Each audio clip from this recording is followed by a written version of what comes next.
കണ്ണൂർ ജില്ലയെ ഇളക്കിമറിച്ച സംഭവം. തമിഴ്നാട്ടിൽ ഒരു വിവാഹ ചടങ്ങിൽ പങ്കെടുക്കാൻ പോയ അഷ്റഫും കുടുംബവും ഏകദേശം അർദ്ധരാത്രി പിന്നിട്ട സമയത്തായിരുന്നു വളപട്ടണത്തുള്ള വീട്ടിലേക്ക് മടങ്ങിയെത്തിയത്. വാഹനം പുറത്ത് കാർ പോർച്ചിൽ പാർക്ക് ചെയ്ത ശേഷം ആ വീടിനുള്ളിലേക്ക് പ്രവേശിച്ച സമയത്ത് പ്രത്യേകിച്ച് യാതൊരു അസ്വാഭാവികതകളും ആ കുടുംബത്തിന് തോന്നിയില്ല. എന്നാൽ അകത്ത് ബെഡ്റൂമിനകത്തേക്ക് കയറിയ അഷ്റഫ് ശരിക്കും നടുങ്ങിപ്പോയി. ആ മുറിയിലെ ചുവരലമാര തുറന്നു കിടക്കുകയാണ്. ഞെട്ടിപ്പോയ ആ കുടുംബം പെട്ടെന്ന് നോക്കിയത് മുറിക്കുള്ളിലുണ്ടായിരുന്ന സേഫ് ലോക്കറിലേക്കാണ്. ആ ലോക്കർ തകർക്കപ്പെട്ടിരിക്കുകയാണ്. ആ മുറി വിട്ട് പുറത്തേക്കിറങ്ങിയ അഷ്റഫും കുടുംബവും വീടിനുള്ളിലെ ഓരോ മുറിയായി പരിശോധിച്ചു തുടങ്ങി. പരിശോധനകൾക്കിടയിൽ അടുക്കള ഭാഗത്തേക്കെത്തിയ അഷ്റഫ് അപ്പോഴാണ് ഒരു കാഴ്ച കാണുന്നത്. അടുക്കള ഭാഗത്തെ ജനലിന്റെ ഗ്രില്ലുകൾ മുറിച്ച് നീക്കം ചെയ്തിരിക്കുന്നു. ആ കുടുംബത്തിന് ഒരു കാര്യം വ്യക്തമായി. അടുക്കളയിലൂടെ ഗ്രില്ല് തകർത്ത് അകത്തേക്ക് കടന്ന കള്ളന്മാർ മുറിക്കുള്ളിലെത്തി അലമാര തുറന്ന് അതിൽ വെച്ചിരുന്ന സേഫിന്റെ താക്കോലെടുത്ത് ലോക്കർ തുറന്ന് അതിലുണ്ടായിരുന്നതെല്ലാം കൊണ്ട് കടന്നു കളഞ്ഞിരിക്കുകയാണ്. രാവിലെ തന്നെ അഷ്റഫ് വളപട്ടണം പോലീസ് സ്റ്റേഷനിലെത്തി പരാതി നൽകി. പരാതിയിൽ പറഞ്ഞിരിക്കുന്ന കാര്യങ്ങൾ വായിച്ച SI തീർത്തും അമ്പരന്നുപോയി. അതിന് കാരണം പരാതിയിൽ അഷ്റഫ് പറഞ്ഞിരിക്കുന്ന നഷ്ടമായ തുകയാണ്. സേഫിനുള്ളിൽ ഏകദേശം 1.5 കോടിയോളം രൂപയുണ്ടായിരുന്നു. അതിനു പുറമെ 300 പവനോളം സ്വർണവും ലോക്കറിലുണ്ടായിരുന്നു എന്ന് കേട്ട പോലീസിന് ആകെ അമ്പരപ്പായി. ഇത്ര വലിയൊരു തുകയും സ്വർണവുമൊക്കെ ആരെങ്കിലും വീടിനുള്ളിൽ സൂക്ഷിക്കുമോ എന്നായിരുന്നു പോലീസിന്റെ സംശയം. പക്ഷേ അഷ്റഫിനെയും കുടുംബത്തെയും പോലീസിന് വളരെ നന്നായി അറിയാമായിരുന്നു. കാരണം ബിരിയാണിയാരി മൊത്തക്കച്ചവടം നടത്തുന്ന വലിയൊരു ബിസിനസ്സുകാരനായിരുന്നു അഷ്റഫ്. ഒരു വിവാഹ ചടങ്ങിൽ പങ്കെടുക്കാൻ പെട്ടെന്നായിരുന്നു ആ കുടുംബത്തിന് തമിഴ്നാട്ടിലേക്ക് പോകേണ്ടി വന്നത്. അതുകൊണ്ട് ആ തുക ബാങ്കിൽ അടയ്ക്കാൻ കഴിഞ്ഞില്ല. അങ്ങനെ ഒരു സാഹചര്യം ഉണ്ടായതുകൊണ്ടാണ് അത്രയും വലിയൊരു തുക വീടിനുള്ളിലെ സേഫ് ലോക്കറിൽ അഷ്റഫിന് വെക്കേണ്ടി വന്നത്. പരാതി ഫയലിൽ സ്വീകരിച്ച പോലീസ് സംഘം അഷ്റഫിനൊപ്പം അയാളുടെ വീട്ടിലേക്ക് എത്തി. അപ്പോഴേക്കും വിവരമറിഞ്ഞ് ആ പ്രദേശമാകെ ജനങ്ങളെ കൊണ്ട് നിറഞ്ഞിരുന്നു. ഇതേ സമയം തന്നെ SIയുടെ നിർദ്ദേശപ്രകാരം ഫോറൻസിക് സംഘവും വിരലടയാള വിദഗ്ധരുമൊക്കെ സംഭവസ്ഥലത്തേക്ക് എത്തിയിരുന്നു. വീടിനകത്തും പുറത്തുമൊക്കെ എന്തെങ്കിലും തെളിവുകൾ ലഭിക്കുമോ എന്നറിയുന്നതിനായി വിശദമായൊരു തിരച്ചിൽ തന്നെ പോലീസ് സംഘം നടത്തി. ഇതിനിടയിലാണ് ആ വീടിന് ചുറ്റും 7 CCTV ക്യാമറകൾ ഉള്ള കാര്യം പോലീസിന്റെ ശ്രദ്ധയിൽപ്പെടുന്നത്. CCTV ക്യാമറകളിലുള്ള വിഷ്വലുകൾ ആ നിമിഷം തന്നെ പോലീസ് സംഘം ശേഖരിച്ചു തുടങ്ങി. ഇതേസമയം തന്നെ വിരലടയാള വിദഗ്ധർ ആ വീടിനുള്ളിൽ നിന്ന് ലഭിക്കാവുന്ന അത്രയും ഫിംഗർ പ്രിന്റുകൾ ശേഖരിക്കുകയായിരുന്നു. മോഷണം നടത്തിയ വ്യക്തികൾ ഗ്ലൗസ് ഉപയോഗിച്ചിട്ടുണ്ട് എന്ന് വിരലടയാള വിദഗ്ധർക്ക് വ്യക്തമായി. കൂട്ടത്തിൽ ഏതോ ഒരു വ്യക്തിയുടെ ഗ്ലൗസ് ഊരിപ്പോയതായ ഒരു സൂചനയും അവർക്ക് ലഭിച്ചു. ആ സൂചന ലഭിക്കുന്നത് അടുക്കള ഭാഗത്തെ ഗ്രില്ല് പരിശോധിച്ച സമയത്താണ്. അടുക്കള ഭാഗത്തെ ജനലിന്റെ ഗ്രില്ലുകൾ കട്ട് ചെയ്ത വ്യക്തിയുടെ വിരലടയാളം ആ കമ്പികളിൽ പതിഞ്ഞിട്ടുണ്ടായിരുന്നു. വളരെ നിർണായകമായ ഒരു തെളിവാണ് ലഭിച്ചിരിക്കുന്നത്. ഇതേ സമയം തന്നെ ഡോഗ് സ്ക്വാഡും സംഭവസ്ഥലത്തെത്തി. ബെഡ്റൂമിനകവും അടുക്കളയും ഗ്രില്ലുമൊക്കെ മണത്തു നോക്കിയ പോലീസ് നായ വീടിനുള്ളിൽ നിന്ന് പുറത്തേക്കിറങ്ങി വീടിന് പിൻവശത്തേക്കാണ് ഓടിയത്. വീടിന് പുറകുവശത്തെ വഴിയിലൂടെ ഓടിയ പോലീസ് നായ തൊട്ടടുത്തുള്ള റെയിൽവേ ലൈനിന് സമീപം എത്തുകയും തുടർന്നും അവിടെ നിന്നും ഓടി വളപട്ടണം റെയിൽവേ സ്റ്റേഷനിലേക്ക് എത്തുകയും ചെയ്തു. അഷ്റഫിന്റെ വീട്ടിൽ കയറിയ മോഷ്ടാക്കൾ ആ വീട്ടിൽ നിന്നും പിറകുവശത്തുകൂടി ഓടി വീടിരിക്കുന്ന സ്ഥലത്തു നിന്നും 300 മീറ്റർ അകലെയുള്ള വളപട്ടണം റെയിൽവേ സ്റ്റേഷനിലെത്തി ട്രെയിനിൽ കയറി കടന്നുകളഞ്ഞിരിക്കുകയാണ് എന്ന് പോലീസ് നിഗമനത്തിലെത്തി. അന്യസംസ്ഥാന മോഷ്ടാക്കൾ റെയിൽവേ സ്റ്റേഷന് സമീപത്തുള്ള വീടുകൾ കേന്ദ്രീകരിച്ച് മോഷണം നടത്തിയ ശേഷം ട്രെയിനുകളിൽ കടന്നുകളയുന്നത് പതിവാണെന്ന് മനസ്സിലാക്കിയ പോലീസ് സംഘം ഇതും അത്തരത്തിലൊരു മോഷണമാകാമെന്ന് വിലയിരുത്തി. ഇതിനിടയിൽ മോഷണം പോയ തുകയെക്കുറിച്ചും സ്വർണത്തെക്കുറിച്ചും ഒക്കെ നാട്ടുകാരറിഞ്ഞു. 1 കോടിയിലധികം രൂപയും ഇതുവരെ ധരിച്ചുപോലും നോക്കിയിട്ടില്ലാത്തത്ര ആഭരണങ്ങളുമായിരുന്നു വീട്ടിൽ നിന്ന് മോഷണം പോയത്. വജ്രങ്ങൾ പതിച്ച മാലകളും മോതിരങ്ങളും വില കൂടിയ വാച്ചുകളുമൊക്കെ മോഷണം പോയവയുടെ ലിസ്റ്റിലുണ്ടായിരുന്നു. സംഭവസ്ഥലത്തേക്കെത്തിയ മാധ്യമങ്ങൾക്ക് കൃത്യമായൊരു വിശദീകരണമാണ് പോലീസ് സംഘം നൽകിയത്. CCTV വിഷ്വലുകൾ പരിശോധിച്ച സമയത്ത് 3 പേർ മതിൽ ചാടുന്നതായി അതിൽ കണ്ടു എന്നാണ് പോലീസ് മാധ്യമങ്ങൾക്ക് നൽകിയ വിവരം. 3 പേർ മതിൽ ചാടുന്ന സമയത്ത് ഒരാൾ മതിലിന് പുറത്തുണ്ടായിരുന്നു. 4 പേരടങ്ങുന്ന ഒരു സംഘമാണ് അഷ്റഫിന്റെ വീട്ടിൽ മോഷണം നടത്തിയതെന്നാണ് പോലീസ് വ്യക്തമാക്കിയത്. എത്രയും വേഗം തന്നെ കേസ് തെളിയിക്കണമെന്നാവശ്യപ്പെട്ടുകൊണ്ട് ഗവൺമെന്റിന്റെ ഭാഗത്തു നിന്നും കൃത്യമായൊരു നിർദ്ദേശം തന്നെ പോലീസിന് ലഭിച്ചു. വളപട്ടണം സ്റ്റേഷന് പുറമെ സമീപത്തുള്ള 4ഓളം വരുന്ന സ്റ്റേഷനുകളിലെ പോലീസുകാരടങ്ങുന്ന 20 പേരുടെ ഒരു ടീമാണ് SPയുടെ നേതൃത്വത്തിൽ കേസന്വേഷണം ആരംഭിച്ചത്.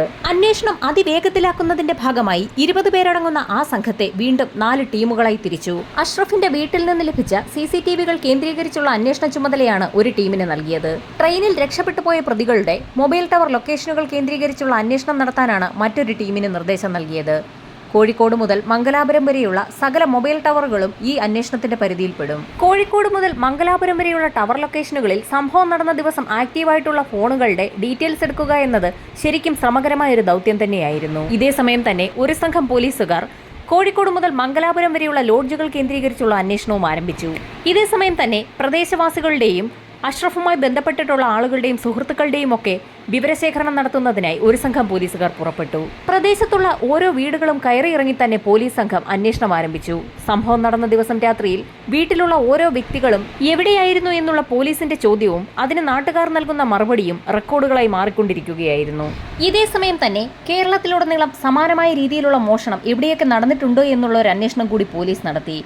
അങ്ങനെയുള്ള മോഷണത്തിൽ പെട്ടിട്ടുള്ള ആളുകളുടെ വിവരങ്ങൾ സ്വാഭാവികമായും പോലീസിന്റെ ക്രിമിനൽ ഡാറ്റ റെക്കോർഡുകളുടെ ഒരു ഭാഗമാണ്. ആ ലിസ്റ്റിൽ ഉൾപ്പെട്ടിട്ടുള്ള ഏതെങ്കിലും ആളുകൾ അഷ്റഫിന്റെ വീട്ടിൽ മോഷണം നടത്തിയവരുടെ കൂട്ടത്തിലുണ്ടോ എന്നറിയുന്നതിനായി വിശദമായ ഒരു പരിശോധന തന്നെ പോലീസ് നടത്തി. ലിസ്റ്റിൽ ഉൾപ്പെട്ടിട്ടുള്ള 67ഓളം വരുന്ന ആളുകളെയാണ് പോലീസ് പരിശോധനയ്ക്ക് വിധേയമാക്കിയത്. സംഭവം നടന്ന ദിവസം രാത്രിയിൽ ഈ 67 പേരും എവിടെയായിരുന്നു എന്നറിയുന്നതിനായി അവരറിയാതെ തന്നെ അവരുടെ മൊബൈൽ ടവർ ലൊക്കേഷനുകൾ കേന്ദ്രീകരിച്ച് പോലീസ് ഒരു അന്വേഷണം നടത്തി. ഇതിനിടയിൽ സംഭവം നടന്നതിന്റെ തൊട്ടടുത്ത ദിവസങ്ങളിലായി ആരെങ്കിലും സംശയാസ്പദമായ രീതിയിൽ ഏതെങ്കിലും ലോഡ്ജുകളിൽ തങ്ങിയിട്ടുണ്ടോ എന്നറിയുന്നതിനായി കോഴിക്കോട് മുതൽ മംഗലാപുരം വരെയുള്ള ലോഡ്ജുകൾ കേന്ദ്രീകരിച്ചുള്ള അന്വേഷണത്തിൽ 35ഓളം വരുന്ന ലോഡ്ജുകൾ പിന്നിട്ടിട്ടും പോലീസ് സംഘത്തിന് പ്രതിയിലേക്ക് വിരൽ ചൂണ്ടുന്ന ഒന്നും തന്നെ കണ്ടെത്താനായില്ല. 67ഓളം വരുന്ന ക്രിമിനലുകളുടെ മൊബൈൽ ടവർ ലൊക്കേഷൻ കേന്ദ്രീകരിച്ചുള്ള അന്വേഷണത്തിൽ അവർക്കാർക്കും തന്നെ അഷ്റഫിന്റെ വീട്ടിൽ നടന്ന മോഷണവുമായി യാതൊരു ബന്ധവുമില്ല എന്നുള്ള കണ്ടെത്തലിലേക്കാണ് പോലീസ് എത്തിയത്. പോലീസ് സംഘം ശരിക്കും ഇരുട്ടിൽ തപ്പുകയാണെന്നുള്ള വാർത്ത അപ്പോഴേക്കും നാടാകെ പരന്നിരുന്നു. കേസന്വേഷണം എങ്ങുമെത്താതെ മുൻപോട്ട് നീങ്ങുന്ന സാഹചര്യത്തിലായിരുന്നു കൂട്ടത്തിലുണ്ടായിരുന്ന ഒരു പോലീസുകാരൻ ഏകദേശം സമാന രീതിയിലുള്ള ഒരു മോഷണം 1 വർഷം മുൻപ് നടന്നതായുള്ള വിവരം മറ്റുള്ള പോലീസുകാരോട് പറയുന്നത്. ഏകദേശം 1 വർഷം മുൻപ് കീച്ചേരി സ്വദേശിയായ നിയാസിന്റെ വീട്ടിൽ നിന്നും ഇതേ രീതിയിൽ അടുക്കള ഭാഗത്തുണ്ടായിരുന്ന ഗ്രില്ല് തകർത്ത് അകത്ത് കടന്ന കള്ളൻ 11 പവനും വീട്ടിലുണ്ടായിരുന്ന മറ്റ് രേഖകളടങ്ങിയ ബാഗും മോഷ്ടിച്ച ഒരു കേസ് സ്റ്റേഷനിൽ നേരത്തെ രജിസ്റ്റർ ചെയ്തിട്ടുണ്ടായിരുന്നു. അന്ന് ഗ്രില്ല് മുറിച്ച് അകത്തേക്ക് കടന്ന കള്ളന്റെ വിരലടയാളം ആ ഗ്രില്ലിൽ നിന്നും പോലീസ് സംഘത്തിന് ലഭിക്കുകയും ചെയ്തിരുന്നു.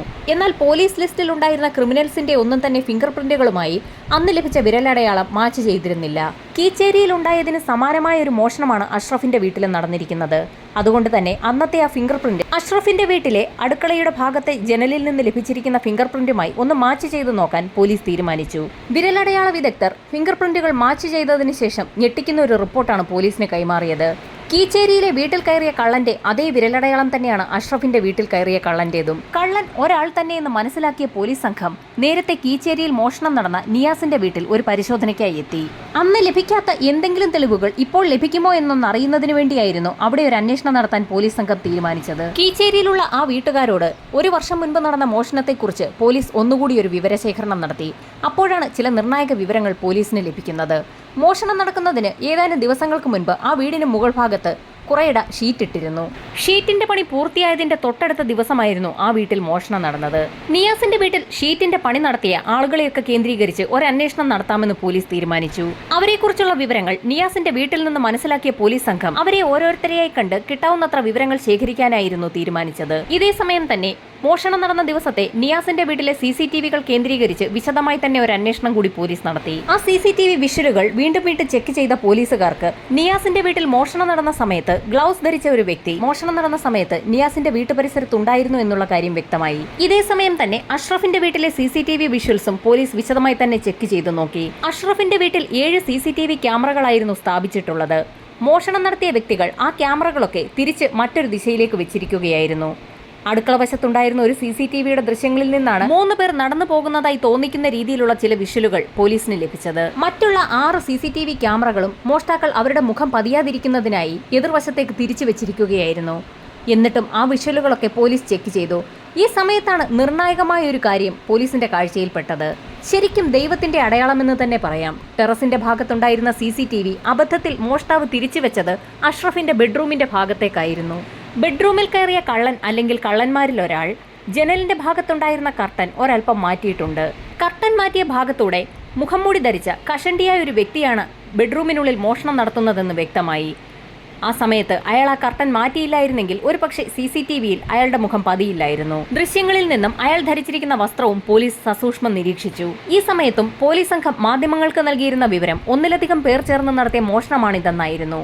എന്നാൽ പോലീസ് സംഘത്തിന് യഥാർത്ഥത്തിൽ ലഭിച്ചിരുന്നത് ഒരേ ഒരു വ്യക്തിയുടെ വിരലടയാളവും ഒരാളുടെ CCTV ദൃശ്യവുമാണ്. CCTVകൾ കേന്ദ്രീകരിച്ചുള്ള അന്വേഷണം പുരോഗമിക്കുന്നതിനിടയിലാണ് കീച്ചേരിയിൽ മോഷണം നടന്ന നിയാസിന്റെ വീട്ടിൽ നിന്നും അയാളുടെ വീടിന്റെ മേൽക്കൂര നിർമ്മിച്ച ആളുകളെക്കുറിച്ചുള്ള പൂർണ്ണമായ വിവരം പോലീസിന് ലഭിക്കുന്നത്. അതിൽ ഒരാളുടെ അഡ്രസ് വളപട്ടണത്ത് തന്നെയായിരുന്നു. ആദ്യം അയാളെ തന്നെ കണ്ട് വിവരങ്ങൾ തിരക്കാമെന്ന് തീരുമാനിച്ച പോലീസ് സംഘം ആ വീട്ടിലേക്ക് പോയി. അഷ്റഫിന്റെ വീട്ടിൽ നിന്നും റെയിൽവേ ലൈനിലേക്ക് പോകുന്ന വഴിയിൽ അഷ്റഫിന്റെ വീടിന്റെ പുറകിലായി രണ്ടാമത്തെ വീടാണ് ആ വ്യക്തിയുടേത്.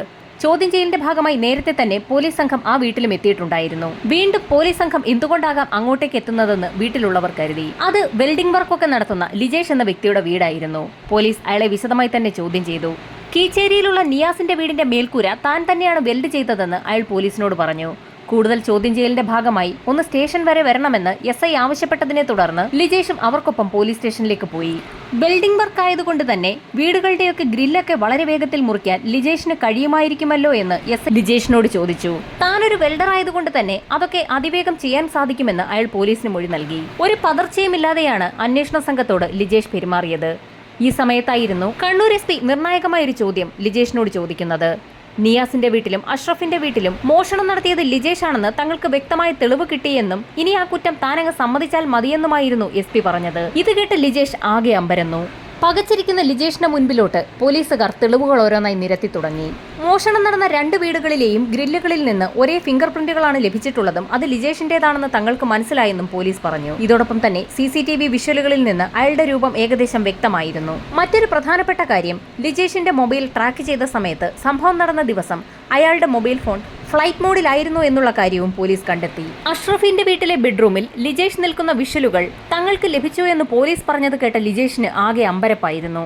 ഇത് കണ്ട SP അയാളോട് മറ്റൊരു കാര്യം പറഞ്ഞു. ടെറസിന് പുറത്തുണ്ടായിരുന്ന CCTV ക്യാമറ ബെഡ്റൂമിനകത്തേക്ക് തിരിച്ചു വെച്ചതുകൊണ്ടാണ് ലിജേഷ് മുറിക്കുള്ളിൽ നിൽക്കുന്നത് വ്യക്തമായി തന്നെ ഒപ്പിയെടുക്കാൻ ക്യാമറയ്ക്ക് കഴിഞ്ഞതെന്നുകൂടി പോലീസ് കൂട്ടിച്ചേർത്തപ്പോൾ ലിജേഷിന് ആകെ ഞെട്ടലായിരുന്നു. പോലീസ് സംഘം നിരവധി തെളിവുകൾ നിരത്തിയിട്ടും ലിജേഷിന് യാതൊരു കുലുക്കവുമില്ലായിരുന്നു. ഏകദേശം 12 മണിക്കൂറോളം അയാൾ പോലീസ് സ്റ്റേഷനിൽ പിടിച്ചു നിന്നു.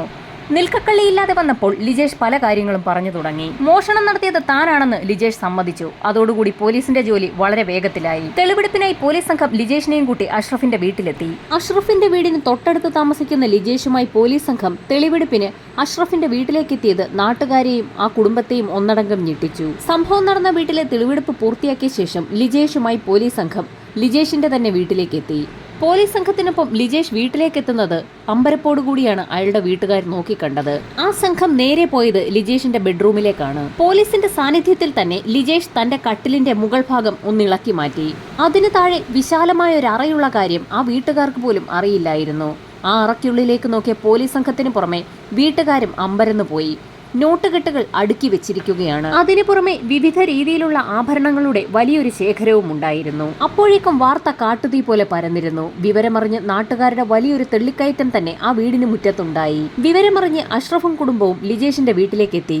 ലിജേഷിന്റെ വീട്ടിൽ വെച്ച് തന്നെ അവരുടെ ആഭരണങ്ങളൊക്കെ അഷ്റഫും കുടുംബവും തിരിച്ചറിഞ്ഞു. കീച്ചേരിയിലുള്ള നിയാസിന്റെ വീട്ടിൽ മോഷണം നടത്തി 1 വർഷത്തിന് ശേഷമാണ് അഷ്റഫിന്റെ വീട്ടിൽ ലിജേഷ് മോഷണം നടത്തുന്നത്.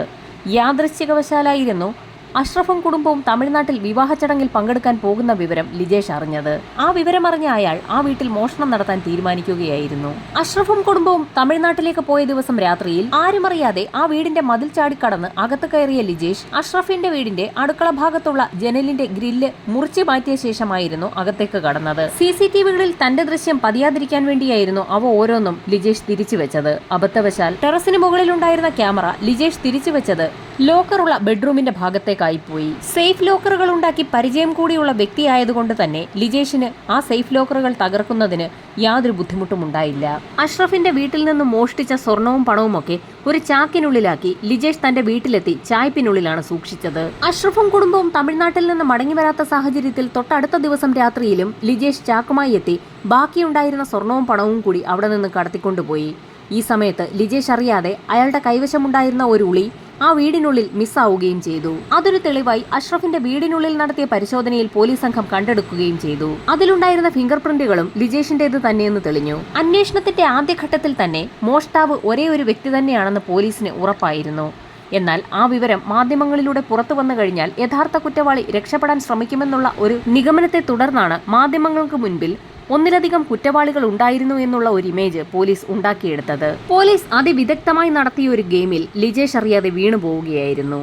സംഭവം നടന്ന ദിവസവും തൊട്ടടുത്ത ദിവസങ്ങളിലും പണിയില്ല എന്ന് പറഞ്ഞുകൊണ്ട് ലിജേഷ് പുറത്തെങ്ങും പോകാതെ വീടിനുള്ളിൽ തന്നെ ഇരിക്കുകയായിരുന്നു. 2-3 ദിവസങ്ങൾക്ക് ശേഷമാണ് ലിജേഷ് പുറത്തേക്ക് പോയത്. പുറത്തേക്ക് പോയി മടങ്ങി വന്ന ലിജേഷ് കാണുന്നത് അഷ്റഫിന്റെ വീട്ടിൽ പോലീസ് സംഘം തെളിവെടുപ്പ് നടത്തുന്നതും CCTV-കൾ കേന്ദ്രീകരിച്ച് അന്വേഷണം നടത്തുന്നതുമാണ്. ആ കാഴ്ച കണ്ടുകൊണ്ട് നിരവധി ആളുകൾ ആ പ്രദേശത്ത് അന്ന് തടിച്ചുകൂടിയിരുന്നു. കള്ളനെ പിടിച്ചോ എന്ന് കൂട്ടത്തിലെ ഒരാളോട് അന്ന് ലിജേഷ് ചോദിച്ചത് നാട്ടുകാരെ വ്യക്തമായി നിരീക്ഷിക്കുന്നതിനു വേണ്ടി പോലീസിന്റെ ഒരു സംഘം വേഷം മാറി ആ കൂട്ടത്തിൽ ഉണ്ടായിരുന്നവരിൽ ചിലർ കേൾക്കുകയും ചെയ്തു. അഷ്റഫും കുടുംബവും തമിഴ്നാട്ടിൽ വിവാഹ ചടങ്ങിൽ പങ്കെടുക്കാൻ പോകുന്ന വിവരം അറിയാവുന്ന തൊട്ടടുത്ത ബന്ധുക്കളോ അയൽവാസികളോ മോഷണത്തിൽ സജീവമായി പങ്കെടുത്തിട്ടുണ്ട് എന്നുള്ള സംശയം കേസിന്റെ തുടക്കം മുതൽ തന്നെ പോലീസ് സംഘത്തിനുണ്ടായിരുന്നു. അതുകൊണ്ടാണ് പലപ്പോഴും വേഷം മാറിയ പോലീസ് സംഘം ആൾക്കൂട്ടത്തിനിടയിൽ സജീവം അവരിൽ ഒരാളെ പോലെ നിലനിന്നിരുന്നത്. പോലീസിന്റെ അന്വേഷണം വേറെ വഴിക്കാണ് നീങ്ങുന്നതെന്ന് മനസ്സിലാക്കുന്ന പ്രതി സ്വതന്ത്രനായി സഞ്ചരിക്കുകയും ആളുകളുമായി ഇടപഴകുകയും ഒക്കെ ചെയ്യും. അത് കേസ് തെളിയിക്കാൻ പോലീസിന് കൂടുതൽ ഗുണകരമാവും.